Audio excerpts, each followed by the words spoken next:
Episode 21। खनक और Deepa mall में आए हुई थी। दीपा खनक के जिद करने पर मॉल आ गई थी और वैसे भी उसे भी कुछ कपड़े लेने थे। दोनों पूरे 2 घंटे से मॉल में घूम रहे थे, या यूं कहे कि खनक उसे अपने पीछे घुमा रही थी। दीपा थक कर बोली, खनक मुझे कपड़े भी लेने हैं और तुम मुझे अपने पीछे घुमा कर ही इतना थका दी हो। अब रुको, चलो मेरे साथ कपड़े लेने हैं। इतना कह दीपा खनक का हाथ पकड़कर कपड़े के शॉप पर ले गई। दीपा वहां कपड़े देख रही थी और खनक बैठे बैठे बोर हो रही थी। खनक और एक जगह बैठना, ये दोनों एक वर्ड नहीं आते। दीपा का ध्यान जब खनक से हटकर कपड़ों पर चला गया तो खनक को मौका मिल गया वहां से भागने का। खनक वहां से उठकर दोबारा मॉल में घूमने निकल गई। वो भाग भाग कर घूम रही थी, या कहें घूम घूम कर भाग रही थी। तभी सामने से आते इंसान से टकरा गई। गिरने ही वाली थी कि उस इंसान ने उसे संभाल लिया। खनक जैसे ही अपने सर उठाकर ऊपर इस इंसान को देखी, वो खुश होकर बोली, डीकेडी आप? यह इंसान हैरानी से बोला, डीकेडी? खनक बोली, यस, दिल के डॉक्टर मीन्स डीकेडी। जी हाँ, वो कोई और नहीं आदित्य था, जो हॉस्पिटल से डायरेक्ट मॉल आया था एक मीटिंग अटेंड करने। उसके साथ मयंक भी था। अपने बॉस का ऐसा नाम सुनकर वही जनता है कि उसने अपनी हंस कैसे रोके हुए है। आदित्य बोला, आप यहाँ क्या कर रही हो? खनक बोली, घूम रही हूँ। आदित्य हल्का मुस्कुराया और बोला, वो तो दिख रहा है, पर आप ये बताओ किसके साथ? खनक अपनी दोनों हाथों को ऊपर उठाकर बोले, पहले आप मुझे गोद में लो, उसके बाद बताऊंगी। आदित्य प्यार से खनक को गोद में उठाकर बोला, हूँ अब बताओ आप यहाँ अकेले क्यों घूम रही हो और आपकी मम्मा कहाँ है? आदित्य का ऐसा रूप देखकर हो मानो मयंक सदमे में ही चला गया। उसका बॉस जो हर वक्त राशन पानी लेकर सब पर चढ़ा रहता है, क्या ये वही है या उसके अंदर कोई आत्मा आ गई है? खनक अपनी प्यारी आवाज में बोली, हॉस्पिटल में है मम्मा, मैं तो यहाँ दीपा के साथ आई हूँ, पर वह अपने कपड़े ले रही है तो मैं वहां बोर हो रही थी, इसलिए मॉल में घूमने चली आई। आदित्य उसके चेहरे पर आ रहे बालों को पीछे करते हुए बोला, आप अकेले हो, कहीं गुम हो गई तो? खनक कुछ सोचते हुए अपने चेहरे पर दुनिया जहान की मासूमियत लिए बोली, ओ ये तो मैंने सोचा ही नहीं। आदित्य उसकी इतनी प्यारी और भोली बात सुनकर मुस्कुरा दिया। उसे मुस्कुराता देख मयंक मन में बोले, वैसे भी उसकी इतनी हिम्मत कहाँ कि यह जोर से बोल सके, खरूश बॉस मुस्कुराता भी है। आदित्य बोला, चलो अब मैं आपको दीपा के पास छोड़ देता हूँ। खनक झट से बोली, नो नो, मुझे नहीं जाना, अभी बोर होने के लिए। आदित्य समझाते हुए बोला, वो आपको नहीं देखेगी तो परेशान हो जाएगी। खनक बोली, वो पर्सन नहीं होगी, उसे तो पता ही नहीं चलेगा कि मैं नहीं हूं। जब भी वो शॉपिंग करती है तो उसे 2-3 घंटे तक कुछ पता नहीं चलता है। लंदन में भी हम ऐसे ही करते थे। आदित्य बोला, अब आप 2-3 घंटे क्या करोगी? खनक बोली, मुझे जल्दी नीचे उतारिए, जल्दी। आदित्य के गोद से उतरकर खनक अपने जेब में हाथ डालकर कुछ ढूंढने लगी। कुछ देर बाद अपने हाथ को आदित्य के सामने करके अपनी मुट्ठी खोलकर दिखाते हुए बोली, तब तक आइसक्रीम खाऊंगी। उसके नन्हे हथेली में 2 10 के सिक्के थे। आदित्य बोला, इतने में आप आइसक्रीम खा लोगी? खनक उदास होकर अपने हथेली में रखे सिक्के को देखकर बोली, नहीं, मेरा बैग तो होटल में ही छूट गया है। आदित्य उसके उदास फेस को देखकर उसे गोद में उठाकर बोली, कोई बात नहीं, मैं आपको आइसक्रीम खिला देता हूं। खनक झट से बोली, नहीं, ममा ने माना किया है स्ट्रेंजर से कुछ लेने को। आदित्य बोला, हम तो स्ट्रेंजर नहीं है, हम तो दूसरी बार मिल रहे हैं। खनक बोली, नो, मैं नहीं ले सकती। आदित्य कुछ सोचकर बोला, आप मुझे ये 20 रुपए दे दो, मैं आपको आइसक्रीम खिला देता हूं। इस बात पर खनक मान गई। आदित्य उसे आइसक्रीम शॉप पर लेकर गया। आदित्य बोला, आपको जितनी आइसक्रीम खानी है आप ले लो। खनक आइसक्रीम वाले से बोली, 3 आइसक्रीम दीजिए। 3 आइसक्रीम देख आदित्य बोला, इतनी आइसक्रीम खा लोगी? खनक बोली, एक मेरे लिए, एक भाई के लिए और एक आपके लिए। ये बात सुनकर आदित्य बोला, मैं नहीं खाऊंगा। खनक बोली, आप नहीं खाना, आपकी आइसक्रीम भी मैं ही खाऊंगी। ये बात सुन आदित्य को काव्या की याद आ गई। फ्लैशबैक। आदित्य और काव्या आइसक्रीम पार्लर पर थे। काव्या बोली, 2 आइसक्रीम देना। काव्या दोनों आइसक्रीम को लेकर वहीं कुछ दूर एक बड़े से पेड़ के पास आकर बैठ गई। अपने दोनों हाथों में दोनों आइसक्रीम लेकर इसके रैपर को अपने दांतों से हटाने लगी। रैपर हटाकर दोनों ही आइसक्रीम में से खाने लगी। उसे इस तरह खाते देख आदित्य बोला, तुम 2 आइसक्रीम किसके लिए ली थी? काव्या बोली, एक आपके लिए और एक अपने लिए। आदित्य बोला, पर दोनों ही तुम खा रही हो, मैं तो कुछ नहीं खा रहा। काव्या प्यार से बोली, आपको भी खाना है? आदित्य बोला, हाँ। काव्या इतराते हुए बोला, तो जाकर अपने लिए दूसरी ले आइए, वो आप खाएगा और एक आपके बदले में खा रही हूं, तो इस तरह आप 2 खा लीजिएगा और मैं एक। ये सुन आदित्य उसे आंखें फाड़े देखने लगा, लेकिन आइसक्रीम खाने में काव्या इतनी खोई थी कि उसे तो आदित्य का रिएक्शन दिखा ही नहीं। जब काव्या का आइसक्रीम खत्म हो गया तो काव्या अपने होठों पर लगे आइसक्रीम को जीभ से साफ करने लगी। ये देख आदित्य को एक शरारत सूझी। आदित्य काव्या के करीब आते हुए बोला, वैसे मेरी आइसक्रीम तो तुमने खत्म कर दी। चलो, अब मैं आइसक्रीम नहीं खा सका, कोई बात नहीं, उसका स्वाद तो ले ही सकता हूं। काव्या से नासमझी में देखने लगी। आदित्य और आगे आया, उसके और काव्या के चेहरे एक दूसरे के बिल्कुल ही पास थे। उन दोनों की सांसें आपस में टकरा रही थी। आदित्य मदहोशी भरी आवाज में बोला, तुम्हारे होठों से टेस्ट आ रहा है आइसक्रीम का, क्यों ना मैं भी उसे टेस्ट कर लूं। इतना कहकर आदित्य काव्या के और पास आने लगा। उनके बीच की कुछ इंचों की दूरी मिटने लगी। जैसे ही आदित्य के होठ काव्या के होठों को छुए, काव्या होश में आते हुए पीछे हट गई और लंबी सांस लेने लगी। काव्या अब आदित्य से आंखें भी नहीं मिला पा रही थी। शर्माते हुए वह वहां से भाग गई। उसे शर्माकर भागते देख आदित्य के फेस पर एक स्माइल आ गई। एपिसोड 22। खनक आइसक्रीम खा रही थी और आदित्य उसे देख रहा था।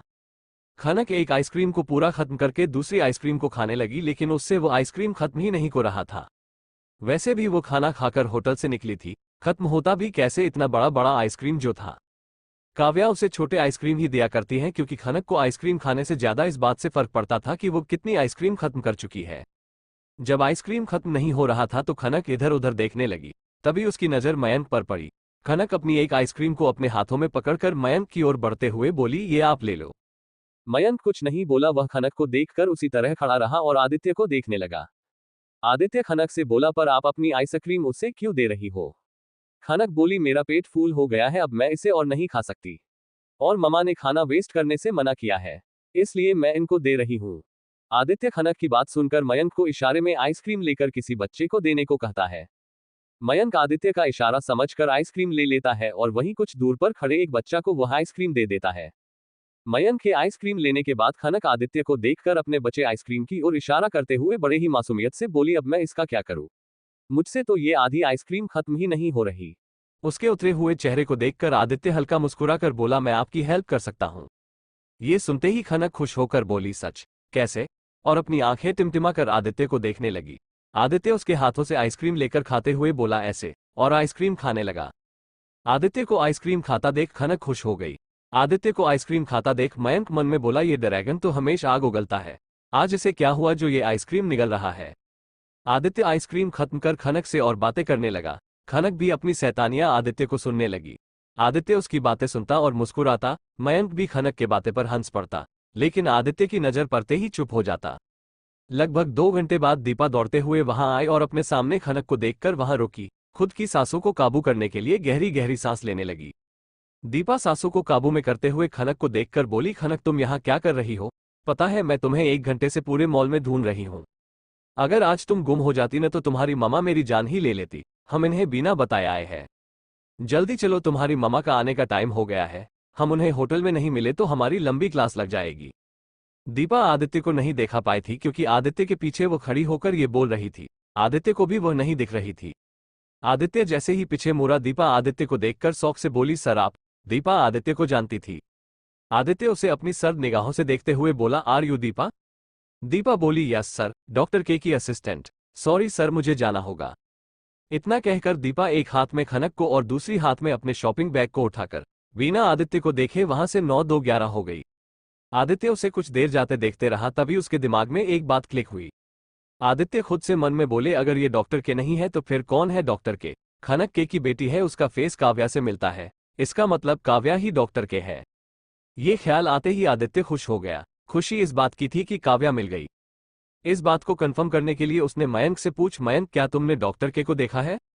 मयंक मन में बोला, सर तो ऐसे बोल रहे हैं कि ये डॉक्टर के को जानते ही नहीं है। अपने ख्यालों को दूर करते हुए मयंक हैरानी से आदित्य को देखते हुए बोला, यस सर। आदित्य आगे बोला, क्या उसकी आंखें नीली है। मयंक बोला, यस सर। ये सुन आदित्य के हैरानी का ठिकाना नहीं रहा। हैरानी इस बात की थी कि इतने दिनों से काव्या उसके आसपास थी और वो उसे पहचान भी नहीं पाया था। कुछ देर बाद आदित्य के फेस पर गुस्से के भाव आने लगा। गुस्से में खुद से दांत पीसकर बोला, काव्या शादी कर चुकी है, उसके 2 बच्चे भी है। ये ख्याल आते ही आदित्य का गुस्सा 7वें आसमान पर चला गया। उसकी इतनी हिम्मत, वो कैसे शादी कर सकती है। गुस्से में आदित्य वहां से निकलकर जाने लगा। उसके पीछे मयंक भी जाने लगा। आदित्य गुस्से से कार में बैठा। इससे पहले कि मयंक कार के अंदर बैठता, आदित्य कार लेकर वहां से निकल गया। मयंक बोला, अभी तक तो सब ठीक था, अब 1 मिनट के अंदर ऐसा क्या हुआ कि बॉस इतने गुस्से में यहां से चले गए। मैं तो पूरे टाइम इनके साथ ही था, ऐसा भी कुछ नहीं हुआ कि गुस्सा आया। पता नहीं सर का मूड है या पहाड़ी बारिश कब बरस जाए, कोई गारंटी नहीं। खैर छोड़ो सर को, अब चल बेटा मयंक, तुझे कैब से ही ऑफिस जाना होगा। आदित्य गुस्से में ओवर स्पीड से कार ड्राइव कर रहा था। उसकी कार सीधे एक बार के सामने आकर रुकी। वैसे तो आदित्य कभी ड्रिंक नहीं करता था। अभी तक आदित्य मात्र 2 बार ही वाइन को पिया था। एक बार काव्या के साथ रात बीतने के बाद जब वह वापस आया था तो उसे गिल्ट हो रहा था। अपने गिल्ट को दूर करने के लिए और दूसरी बार कॉलेज के फेयरवेल पर राहुल ने उसे जबरदस्ती पिलाई थी। आदित्य कार से बाहर आकर बार में चला गया। एक बोतल में ही वह नशे में चूर हो गया क्योंकि उसे पीने की आदत जो न थी। अगले दिन काव्या अपने दोनों बच्चों को लेकर हॉस्पिटल आई थी अपने पापा से मिलने। एपिसोड 23। काव्या अपने बच्चों को लेकर हॉस्पिटल आई थी। काव्या बच्चों को प्रशांत जी के वार्ड में लेकर आई। प्रशांत जी बेड पर बैठे और गौरव वही सोफे पर बैठा था। किसी की आहट सुनकर दोनों गेट की ओर देखने लगते हैं। गेट पर काव्या और दो बच्चे खड़े थे। प्रशांत जी समझ जाते हैं कि यही उनके नाती नातिन है। गौरव तो जनता कुछ नहीं था। काव्या के जैसी खनक को देखकर चौंक जाता है। वह कभी खनक को देखता तो कभी काव्या को, उसका विवान पर तो ध्यान ही नहीं गया। वह बच्चों को देखकर चौंक ही था कि काव्या की बात पर और हैरान रह गया। काव्या बच्चों को देखकर अपने पापा की ओर इशारा करके बोली, खनक विवान इनसे मिलो, ये तुम्हारे नाना जी है। गौरव की ओर इशारा करके बोली, और ये तुम दोनों के मामा जी है। बच्चे भी आंखों में हैरानी लिए टुकुर टुकुर कभी प्रशांत जी को तो कभी गौरव को देखते। प्रशांत जी बच्चों के पास चल को आए, उनके सामने घुटनों के बल बैठकर अपनी बाहों को फैलाकर बोले, बच्चों आओ अपने नाना के गले मिले। इतना सुनना था कि बच्चे काव्या को सवालिया नजरों से देखने लगे। काव्या भी हाँ में अपना सर हिला दी। बच्चे भी अपनी ममा का इशारा पाते ही अपने नाना से गले लग गए। प्रशांत जी के आंखों में आंसू आ गए। अपने पापा और बच्चों को इस तरह देख काव्या की भी आंखें नम हो गईं।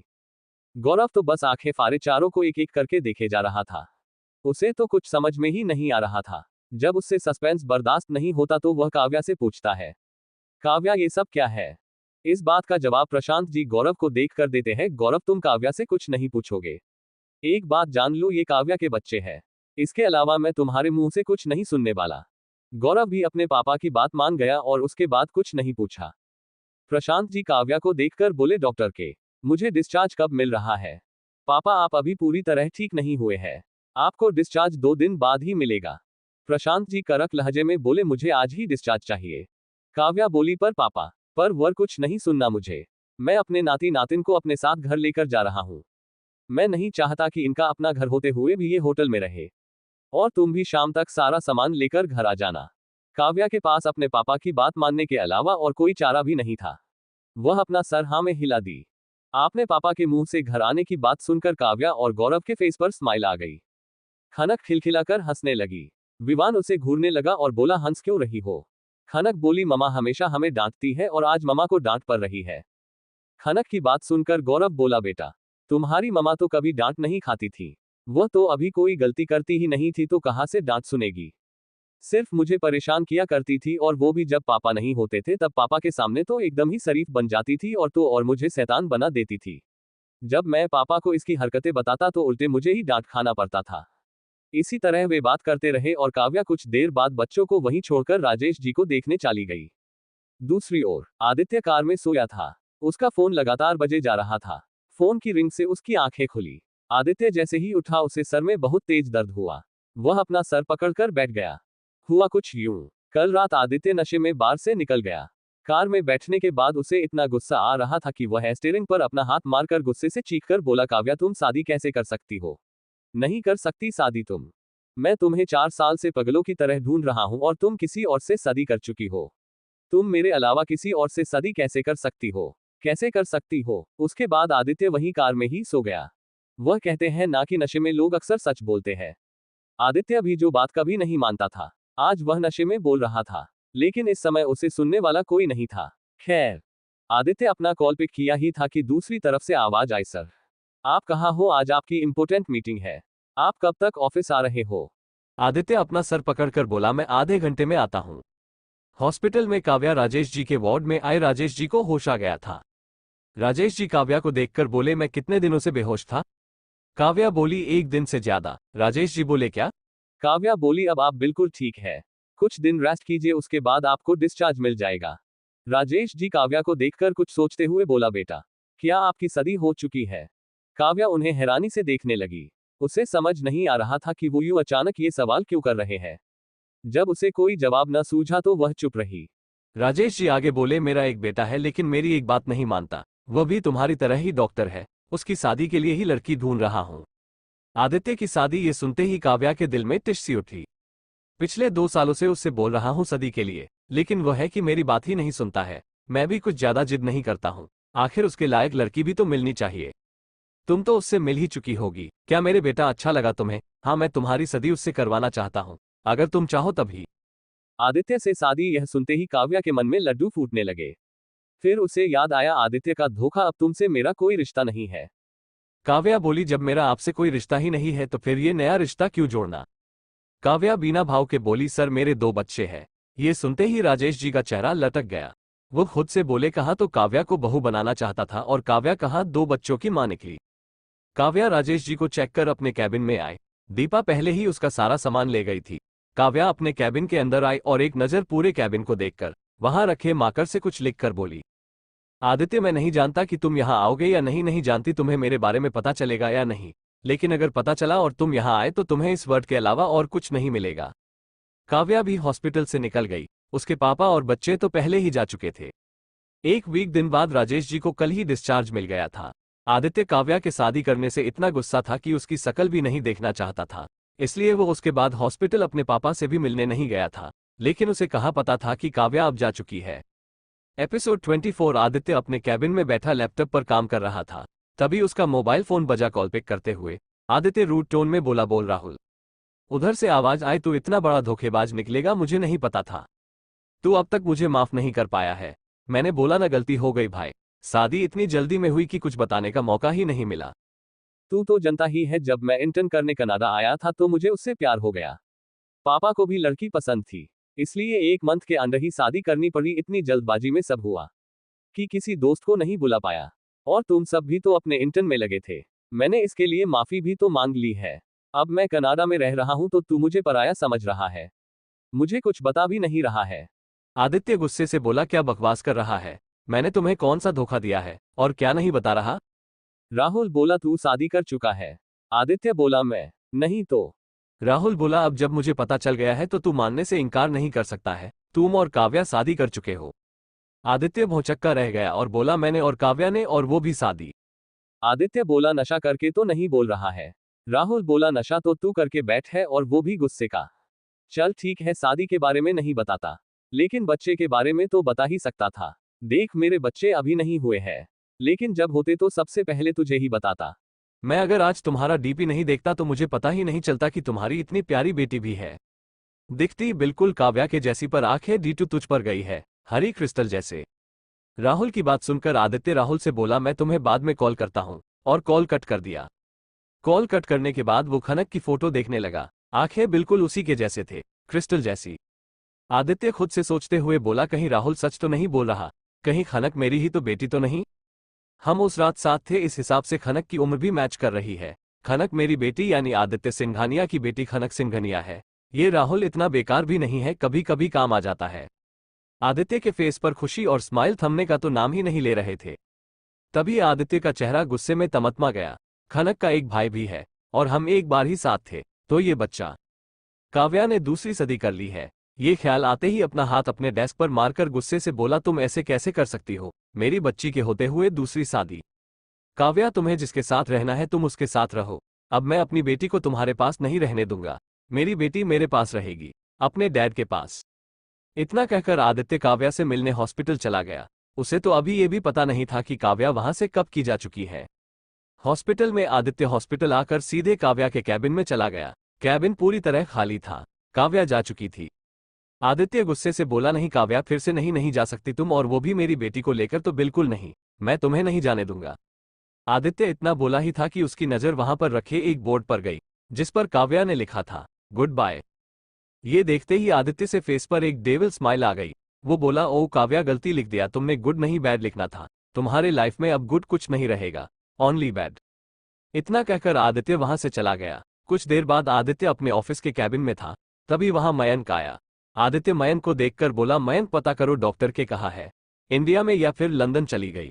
और हाँ, मुझे हॉस्पिटल की वो सारी सीसीटीवी फुटेज चाहिए जिसमें डॉक्टर के दिखी हो। एक भी फुटेज मिस नहीं होना चाहिए, और वो भी शाम से पहले। ये दोनों काम हो जाना चाहिए, वरना अपने लिए कोई और नौकरी ढूंढ लो। मयंक वहां से डरते हुए चला गया अपने बॉस का काम करने। मयंक के जाने के बाद आदित्य बोला, इस बार मैं सारी इन्वेस्टिगेशन खुद करूंगा। आदित्य अपना फोन निकलकर किसी को कॉल करने लगा। कॉल उठते ही आदित्य बोला, बिक्की, आज के आज तुम लंदन जाओ। डॉक्टर के की सारी डिटेल पता करके मुझे कल शाम तक बताओ। और हाँ, तुम जानते हो अगर नॉर्मल तरीके से पता नहीं चलता तो तुम्हें कौन सा सिस्टम अपनाना है, उससे तुम्हें सारी डिटेल कुछ ही टाइम में पता चल जाएगा। रात के 9 बजे आदित्य का कैबिन। मयंक आदित्य के कैबिन में आकर बोला, सर डॉक्टर का पता नहीं चल रहा है, लेकिन इतना तो तय है वो इंडिया से बाहर अभी तक नहीं गई है, पर अपने होटल से 1 वीक पहले ही चेकआउट कर चुकी है। उसके बाद वो कहाँ गई, नहीं पता चल पाया।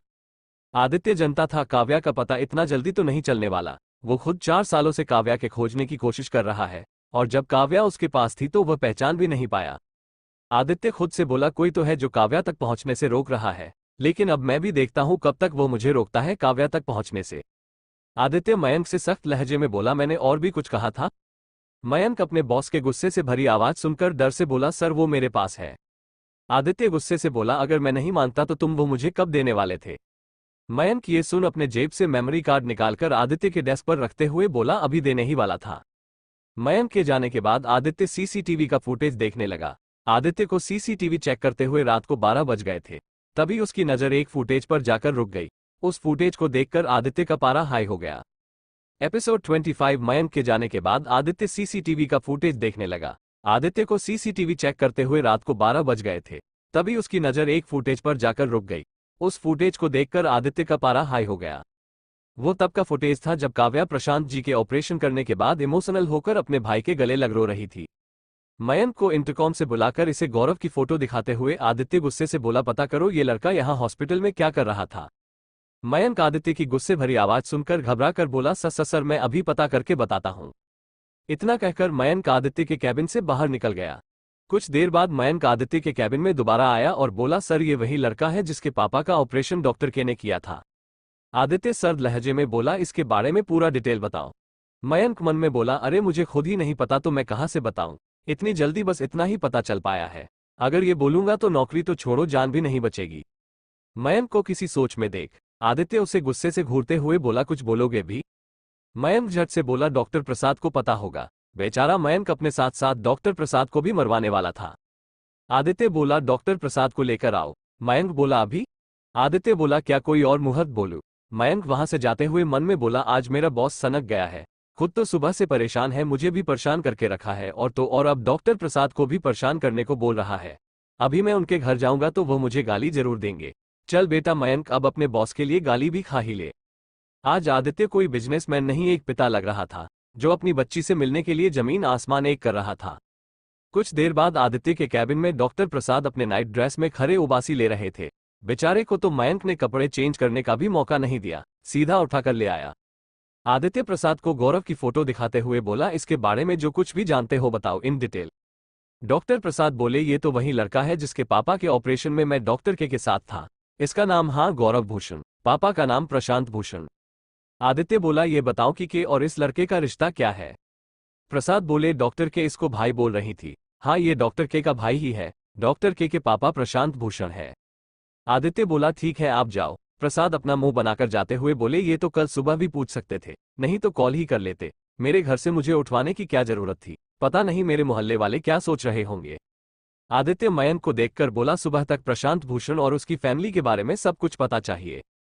मयंक भी अपना सर हिलाकर वहां से चला गया। सुबह के 6 बजे आदित्य का कैबिन। मयंक अपने हाथों की फाइल आदित्य की ओर बढ़ते हुए बोली, जिसको ढूंढा गली गली वो निकाला अपने घर के गली। आदित्य इरिटेट होकर बोली, साफ साफ बोलो। मयंक बोला, सर ये लड़का गौरव भूषण है, पिछले 2 सालों से ये हमारी ही कंपनी में काम कर रहा है। He was a best employee. इसके पापा प्रशांत भूषण इप्स ऑफिसर है, नोएडा में पोस्टेड है। इनके अलावा इनकी फैमिली में कोई नहीं है। आदित्य बोला, कोई नहीं है, तुमने ठीक से पता किया ना। मयंक बोला, यस सर, कोई नहीं है। आदित्य प्रशांत जी की तस्वीर देखते हुए बोला, काव्या के कुछ फीचर तो प्रशांत जी से मिलते हैं, इससे इतना तो क्लियर है कि यही काव्या के पापा है। कहीं ऐसा तो नहीं कि प्रशांत जी ही वो इंसान है जो काव्या की आइडेंटिटी हाइड करके रखे हो, पर क्यों। दोपहर में आदित्य कल से इन्वेस्टिगेशन किए जा रहा था। उसे न तो खाने का होश था, न ही नींद आई थी, लेकिन अब उसे हल्की हल्की थकावट हो रही थी, इसलिए अपने कैबिन से अटैच्ड रूम में जाकर सावर लेने लगा। सावर लौकर आदित्य जब वापस आया तो अपने मोबाइल पर बिक्की के 3 मिस कॉल देखकर उसे झट से कॉल मिला दिया। कॉल उठते ही आदित्य बोला, बोलो बिक्की। बिक्की ने कहना शुरू किया, सर हम जो इतने सालों से जो मिस काव्या को ढूंढ रहे थे वो कोई और नहीं बल्कि डॉक्टर के ही है। वो 4.5 साल पहले लंदन आए थी। उनका admission London university of medical sciences में स्कॉलरशिप से हुआ था। उनके 2 बच्चे हैं, विवान और खनक। उनकी प्रेगनेंसी बहुत ही कॉम्प्लिकेटेड थी। उनकी डिलीवरी केवल 7 मंथ में ही हुई थी, और वो भी जुड़वा बच्चे। बच्चों का जन्म उसी दिन हुआ था जिस दिन आप मुझे मिस काव्या को ढूंढने का काम दिए थे। उनकी प्रेगनेंसी इतनी कॉम्प्लिकेटेड थी कि डॉक्टर को तो छोड़िए, पूरे हॉस्पिटल को आज भी याद है। दोनों बच्चे तो ठीक थे, पर मिस की कंडीशन सीरियस थी। 6 घंटे मौत से जूझने के बाद वो नॉर्मल हुई थी। इस टाइम इनके पास उनकी फैमिली का कोई नहीं था। एक दोस्त थी जो हर कदम पर उनके साथ थी, प्रेगनेंसी के पहले दिन से ही। 2 साल पहले वो मेडिकल छोड़कर अपनी फोटोग्राफी के लिए ऑस्ट्रेलिया चली गई। She is a very strong women. Single mother होने के बाद और इतना सब सफर करने के बाद भी अपने बच्चों को न सिर्फ अकेले संभाली बल्कि पूरी दुनिया की सबसे बड़ी न्यूरोसर्जन बनी। मैंने ऐसी लड़की नहीं देखी जो इतने संघर्ष के बावजूद न सिर्फ लड़ी बल्कि आगे भी बढ़ी, और इतनी आगे बढ़ गई है कि उसके सामने पूरी दुनिया पीछे छूट गई। सर, मैंने उनके बच्चों के पिक्चर आपके मेल कर दिया है। इतना बोलकर बिक्की कॉल कट कर दिया। बिक्की के कॉल कट करने के बाद आदित्य अब गिल्ट के भंवर में धंसा जा रहा था। आई एम सॉरी काव्या, मुझे नहीं पता था कि मेरी दी गई सजा तुम्हारे लिए दर्द बन जाएगी। अब चाहे जो करना पड़े तुम्हें और बच्चों को अपने पास लाकर ही रहूंगा, भले तुम्हारी नफरत मिले, मुझे अब सब मंजूर है। और पता नहीं क्या सोच रहा था कि तुमने शादी कर ली। तुम हमेशा से मुझसे मोहब्बत करती रही और मैं उसके बदले नफरत ही दे पाया। इतना बोल आदित्य अपना मेल चेक करता है। पहले तो उसकी बेटी खनक का पिक्चर था। उससे आदित्य 2 बार मिल चुका था। अब उसे अपने बेटे को देखने की हड़बड़ाहट होने लगी। आदित्य की नज़र जैसे ही विवान के चेहरे पर गई, उसे ऐसा लगा कि वो खुद की ही बचपन का फोटो देख रहा है। तभी उसकी नज़र विवान की आंखों पर गया। विवान के आंखों नीली तो थी पर काव्या की जैसी नहीं। तभी आदित्य को याद आया, उस दिन आकार सुनाने वाला पागल बच्चा और कोई नहीं, मेरा ही बेटा है। ये बोलते ही उसके फेस पर स्माइल आ गई। बिल्कुल मुझ पर गया है, गुस्सा तो इसके नाक पर रहता है। कुछ देर बाद आदित्य मयंक को बुलाता है। आदित्य मयंक से बोलता है, गौरव को अपने इस मेन ब्रांच में शिफ्ट करो और हाँ, उसे उसकी एबिलिटी के कारण ही उसे पेश देना। आदित्य एक ऐसा पसंद था जो लोगों को जज उसके काबिलियत के बिहाफ पर करता था। इस कारण उसकी कंपनी इतनी ग्रो करती थी। क्या आदित्य काव्या से माफी मांगेगा? क्या काव्या आदित्य को माफ करेगी? Thanks for watching.